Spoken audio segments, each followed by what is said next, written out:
اب آپ کے سوالات آئیں گے تو میں جوابات دوں گا۔ پہلے سوال یہ ہے کہ ڈاکٹر صاحب ہم عبادات کا اہتمام کرتے ہیں، ممکنہ حد تک حرام سے اجتناب کی کوشش بھی کرتے ہیں اور حقوق العباد کی ادائیگی کا اہتمام بھی ہے اور قرآن کی محفلوں سے استفادہ بھی کر رہے ہیں، کیا آخرت کی نجات کے لیے یہ باتیں کافی نہیں ہیں؟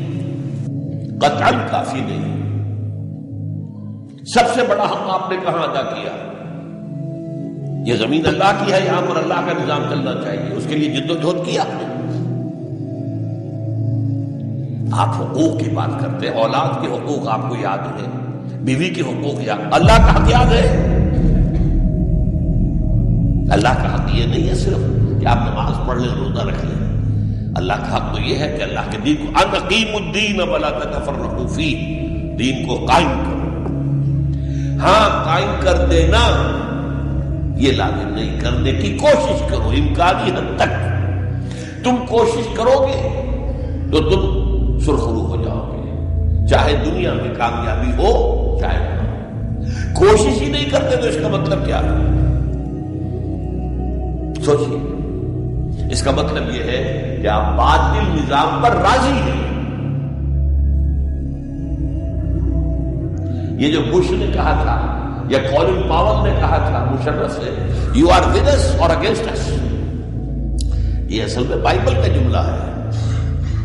یو آر اگینسٹ می اور ود می، اللہ کہتا ہے تم میرے ساتھ ہو یا میرے خلاف ہو، درمیان میں کوئی گرے لائن نہیں ہے، دو ہی کریں۔ قرآن کہتا ہے یا حقوق یا حزب اللہ ہے یا حزب الشیطان، اور یا ان دونوں کے علاوہ تیسرا راستہ کوئی نہیں ہے۔ حزب اللہ وہ ہے جو اللہ کے دین کو قائم کرنے کی جد و جہد کرے امکانی حد تک، اور جو نہیں کرتا وہ حزب الشیطان میں ہے۔ جو ارض بھی اور اگینسٹ بھی۔ اس لیے جان لیجئے یہ نماز روزہ تو ہو رہا ہے، اور 1.5 ارب مسلمان دنیا میں اس وقت ہے، 30 لاکھ جو ہے حج کرتے ہیں، پھر مسلمان ذلیل اور خوار کیوں ہے دنیا میں؟ قرآن تو کہتا ہے انتم الاعلون ان کنتم مومنین، اگر تم مومن ہوگے تو تم ہی سب سے سربلند ہوگے۔ آج ہم سربلند ہیں یا سب سے نیچے ہیں؟ حقیقت کو دیکھیے، کیا حیثیت ہے ہماری؟ ڈو وی ہیو اینی سے ان دی انٹرنیشنل افیئرس؟ ہماری کوئی رائے مانگتا ہے؟ کسنوی پرسد کے بھیا تیسری تم ہو کون؟ تم سے کیا پوچھنا ہے؟ تم تو ہمارے غلام ہو۔ آج جمعے میں میں نے کہا تھا الیکٹرسٹی کا ریٹ بڑھاؤ، تیل کی قیمتیں بڑھاؤ، کیوں؟ کس کا حکم ہے کہ بھائی آئی ایم ایف کا حکم ہے؟ اصل حاکم تو ہمارا آئی ایم ایف ہے۔ یہ حال ہمارا ہے، اور اس پر ہم لگے مست رکھو ذکر و فکر صبح گاہی میں اسے، اور پختہ تر کر دو مزاج خانقاہی میں اسے، اور نمازیں پڑھا لو اور روزے رکھ لو، لیکن جب تک کہ آپ اللہ کے دین کو قائم کرنے کی ایکٹیو کسی جد و جہد میں باضابطہ جماعتی ڈسپلن کے ساتھ شریک نہیں ہوں گے، اللہ تعالیٰ کے ہاں نجات نہیں ملے گی۔ یا ایھا الذین آمنوا ادخلوا فی السلم کافہ، اے اہل ایمان اسلام میں داخل ہو پورے کے پورے۔ یہ گویا کہ وہ بات اب کہی جا رہی ہے کہ جس کا ریورس یا کانورس ہم بنی اسرائیل کے ساتھ جو خطاب تھا اس میں پڑھ چکے ہیں۔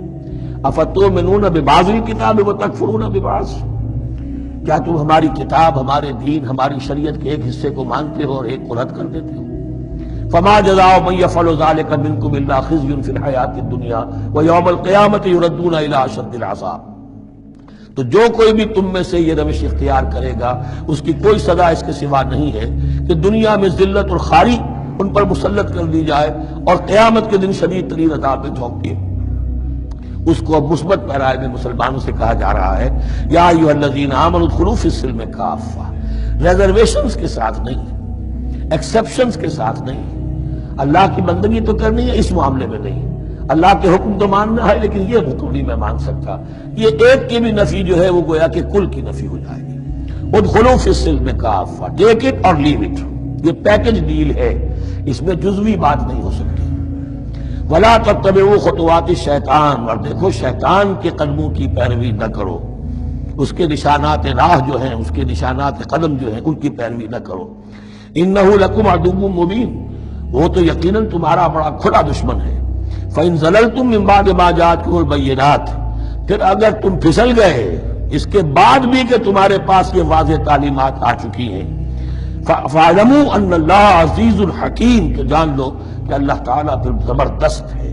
اس میں دھمکی کا پہلو آ گیا کہ پھر اللہ کی جو ہے پکڑ سخت ہوگی، حکیم بھی ہے، اس کی پکڑ میں بھی حکمت ہے۔ اگر یہ پکڑ نہ ہو تو ظاہر بات ہے کہ پورا نظام جو ہے دین کا وہ پھر بالکل ایک بے منطقی، اگر اللہ کی طرف سے کسی گناہ پر پکڑ ہی نہیں ہے تو پھر یہ آزمائش کیا ہوئی، پھر جزا و سزا کا کیا سوال، پھر جنت اور دوزخ کا کیا معاملہ۔ هل ينظرون الا ان ياتيهم الله في ظلل من الغمام والملائكة وقضي الامر۔ ایک جو نفس انسان کو پٹی پڑھاتا ہے وہ تو یہ ہے کہ دین کا یہ حصہ تو آرام سے کرتے رہو، جو میٹھا وہ حق اور جو کڑوا ہے وہ تو۔ دوسری پٹی یہ پڑھاتا ہے کہ ابھی ذرا یہ ٹھیک ہے کہ اللہ کا حکم ہے، یہ بھی حکم ہے، دین کا یہ بھی تقاضا ہے، ابھی ذرا ذمہ داریاں ہیں، ابھی ذرا بچوں کے معاملات ہیں، بچے برسر کار ہو جائیں، بچیوں کے ہاتھ پیلے ہو جائیں، میں ذرا ریٹائرمنٹ بھی لے لوں تو پھر یہ مکان بنا لوں، پھر میں اپنے آپ کو دین کے لیے پھر خالص کر لوں گا، دین کے لیے پھر میں وہی کام کروں گا۔ یہ سب سے بڑا دھوکہ ہے، وہ وقت کبھی نہیں آتا۔ اسی لیے فرمائے کس شے کا انتظار کر رہے ہیں؟ هل ينظرون الا ان ياتيهم الله في ظلل من الغمام، کہ اللہ تعالیٰ آ جائے بادلوں کے سائبانوں میں، والملائکۃ اور فرشتے آ جائیں، وقضی الامر اور پھر فیصلے چکا دیا جائے گا۔ کیا معلوم کب وہ گھڑی آ جائے۔ یہ مہلت عمر تو اچانک ختم ہو سکتی ہے، پوری دنیا کی قیامت بھی جب آئے گی اچانک آئے گی، اور ہر شخص کی ذاتی قیامت تو اس کے سر کے اوپر تلوار کی طرح لٹکی ہوئی ہے کہ من مات فقط قامت قیامتہ، جو مر گیا اس کی قیامت تو آ گئی۔ کیا تمہارے پاس گارنٹی ہے یہ سارے کام کرو گے تب تک زندہ رہو گے اور پھر بھی تمہارے جسم میں کوئی توانائی، کوئی رمق باقی رہ جائے گی کہ دن کا کوئی کام کر سکو؟ جان لو تم کس چیز کا انتظار کر رہے ہو سکتا ہے اچانک اللہ کی طرف سے مہلت ختم ہو جائے، سٹاپ رائٹنگ، 3 گھنٹے ہو گئے، بس اب جو لکھ لیا، اب آگے تمہارے پاس مہلت نہیں ہے۔ وَإِلَى اللَّهِ تُرْجَعُ الْأُمُورُ، اور یقیناً تمام معاملات اللہ ہی کی طرف لوٹا دیے جائیں گے۔